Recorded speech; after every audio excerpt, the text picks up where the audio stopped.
Welcome to the Chen Hearne Show. I'm Frankie Hearne, your host, along with my co-host Oliver Chen and my other one, Hanson. Today we're talking about the topic of communism, especially communism in Soviet Russia. Oliver Chen has more for you on what communism is.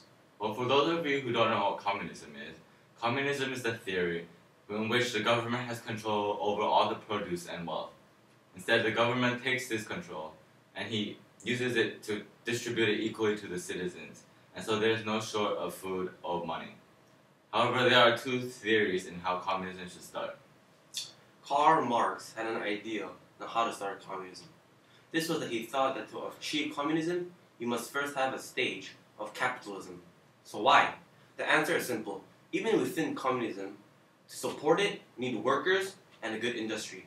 And that can only be achieved by motivated people in the capitalist stage. However, Lenin had other ideas. Lenin thought that even though you needed the industry and workers, he thought that with control of the economy, he would be able to create jobs in the industry without going through the capitalist stage, which he believed to be evil. And now we go to why the West hated communism. Oliver Chen? Well, these things sound all great and with no short of food and wealth. But why does the West hate it? Why does America and other European nations hate this idea of communism?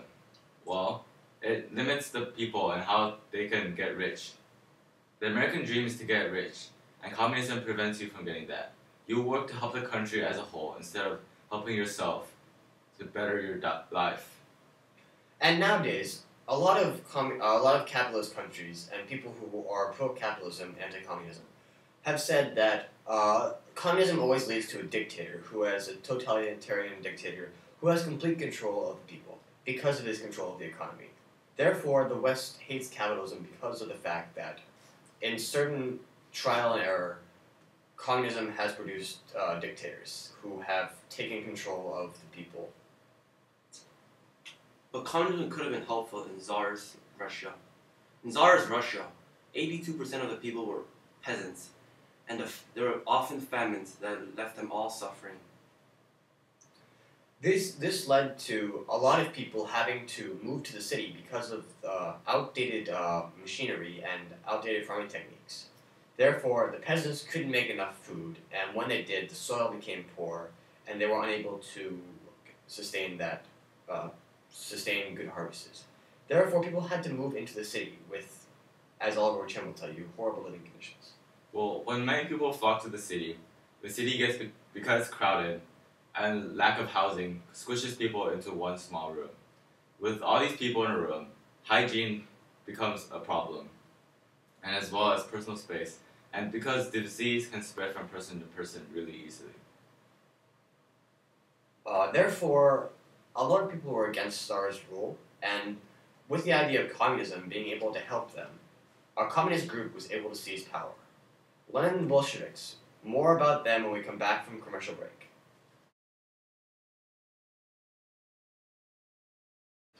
Welcome back to the Chen Show and Hearne Show. Now we're going to talk about the Bolsheviks and Lenin and the Bolsheviks taking power. First, you should know that the Tsar is now out of power. His army and his generals mutinized him, and therefore he left his power to his brother to become the next Tsar. But his brother did not want to become the Tsar, leaving Russia without a leader. The provisional government then took control.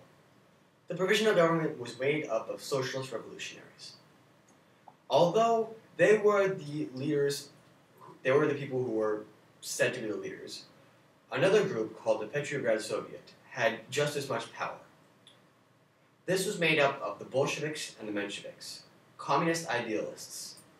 The Bolsheviks thought that you could come to a communist state without going through capitalism, while the Mensheviks thought that Karl Marx's ideas of going through capitalism was necessary. The Bolsheviks took power from the provisional government when the provisional government decided that when they decided the provisional government was too weak to make decisions, and there was also a lot of internal problems with the provisional government. This was basically the main event of the Russian Revolution. Oliver has more on whether this revolution was justified or not. Oliver? Well, the revolution was justified because the Bolsheviks were more organized and they had better planning skills. But the overtaking of the provisional government showed with a display of their ability to plan and organize an event, as well as to getting what they want and knowing what they want. So I believe the revolution was justified because it shows the Bolsheviks in their planning, organization, and power. So with that planning, organization, and power, they would have a stronger government and more reliable government than Yes. the provisional government. Hanson, do you have any other ideas on this? Well, that is some sound point. I believe that the revolution was actually not justified. This is because that, unlike the name suggests, Bolsheviks, which actually means the majority in Russian, the majority of the people at the time did not agree with Lenin's ideas. This showed that Lenin had acted without really hearing the general public's opinion on this and just acted for his own ideas and theories. So basically, they didn't have the support of the people of the country. Yeah. All right. Now, moving on to the counter-revolution. This was because of the treaty that ended Russia's involvement in World War I. This made, when the Bolsheviks had power, they ended the war by giving Germany a large amount of land. There was a counter-revolution because the socialist revolutionaries, or the people who used to make up the provisional government, did not like this. Was this a justified revolution? Let's ask Oliver Chen. Well, no, Hanson, would you like to go first? Okay, Hanson? Okay, so this was justified actually because the people almost completely agreed that the Bolsheviks were not doing a good job. They were giving the land away to foreign powers such as Germany, and that angered almost every single person. Since all the people were united in their belief that these were bad rulers, I believe that the revolution is justified, also because they had good reason. Well, actually, Hanson, a fourth of the population did support the Bolsheviks. So even though a majority of the population were against it, do you think that why do you think the population supported it? I mean, was it necessarily a justified revolution? I think the reason of the revolution, which is giving a lot of land away to foreign powers such as Germany, well, even though it caused a lot of anger in people. Oliver, do you have any different views on this? Well, I agree with the Bolsheviks' decision on giving away land because what they did ended their involvement in the war, and that saved many lives. It shows their ability to think and a higher level of thinking and predicting and planning ahead. So I believe the Bolsheviks' move was justified and the counter-revolution was not justified. Okay, so basically they were trying to help the people, and they didn't want to lose any more lives in the war. Yes. Okay, so now, in the enlightened years, other than the counter-revolution, there were also difficulties. Because of the Civil War between the Bolsheviks and the Socialist Revolutionaries, the Bolsheviks had to instate war communism. This was where the Bolsheviks had to take the money, take all the money and all the resources, just like in regular communism. But now, only a portion went to the peasants. A lot of it went to the army in order to fight the war. A lot of peasants did not like this because the Bolsheviks were taking away the resources. This made a lot of them turn against communism. This was one of the domestic problems that they faced. In order to help this problem, Lenin had to institute the NEP, or the New Economic Policy.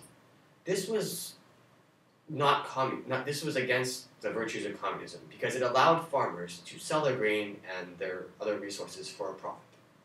This was liked by the communists, and this was liked by the peasants because they could now make their own money without the government taking it and giving only part to them and most of the army.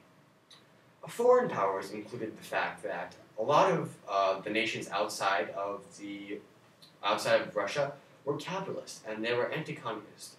This meant that they were against the Bolsheviks taking power and the Bolsheviks ruling Russia. This was not good for the Bolsheviks because while trying to suppress communist ideas in their own countries, these European powers would be against Russia and fighting them every step of the way.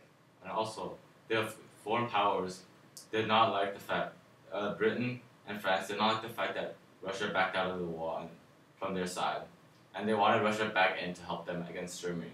The Bolsheviks decided to back out, And so the foreign powers decided to help the socialist revolutionaries. So when the socialist revolutionaries took power again, they would rejoin the war and help Britain and France. But eventually, the Bolsheviks took power. And in 1923, only 3 years into the liberation and the taking control of Russia, Lenin died, leading a power struggle. More on the power struggle when we come back from this commercial. Welcome back to the Chen. Hearne Show! And now, starting where we left off, with Lenin's untimely death in 1923, this left a hole needed to be filled at the head of the Bolsheviks. This hole was filled by Joseph Stalin. Joseph Stalin decided that he was going to bolster Russia's economy and make them top of the world in economy. While the capitalist world was hitting the Great Depression in 1930 or 1929, Joseph Stalin had 2 5-year plans which made the Russian economy one of the best in the world. Joseph Stalin, though, did this through slightly unorthodox methods, which is why he is often criticized for his rule. Joseph Stalin got most of his labor from gulags, which were slave labor camps. Also, to get rid of his old political rivals, and to make sure he stayed in power, he held purges, which were public hearings for political people that were his political rivals. He accused them of treason, and unless they admitted to being guilty, he held their family hostage and threatened to kill them. Therefore, his political rivals were either executed due to this, due to the outcome of the trial, or they were exiled, where later they were killed by a Stalin agent. Stalin also faced a few foreign problems, such as Adolf Hitler and World War II. Now, did this actually affect how successful the USSR is? Oliver Chen has more for us. Well, I believe it did not, because the USSR and their collapse, what their fault was how spread out they were, and when they tried to get involved in the Afghan Civil War, they were unprepared, and this led to the economical collapse, which led to the collapse of the whole Union. I believe that Adolf Hitler and his participation in World War II actually boosted the Russian economy, and it helped the weapons industry and created more jobs for more people. Also, by the time Adolf Hitler got involved, Joseph Stalin and his purges and his gulags had already had its impact. The damage was already done. And so Hitler and his involvement was not that great. It was just too late. And also, the fall of the Soviet Union was a good few decades after World War II ended. And there you have it, folks. That's our segment on communism and the USSR. Next time, we have Adolf Hitler, Sexy Pictures. Thank you for watching the Chen. Cho. Hearne Show!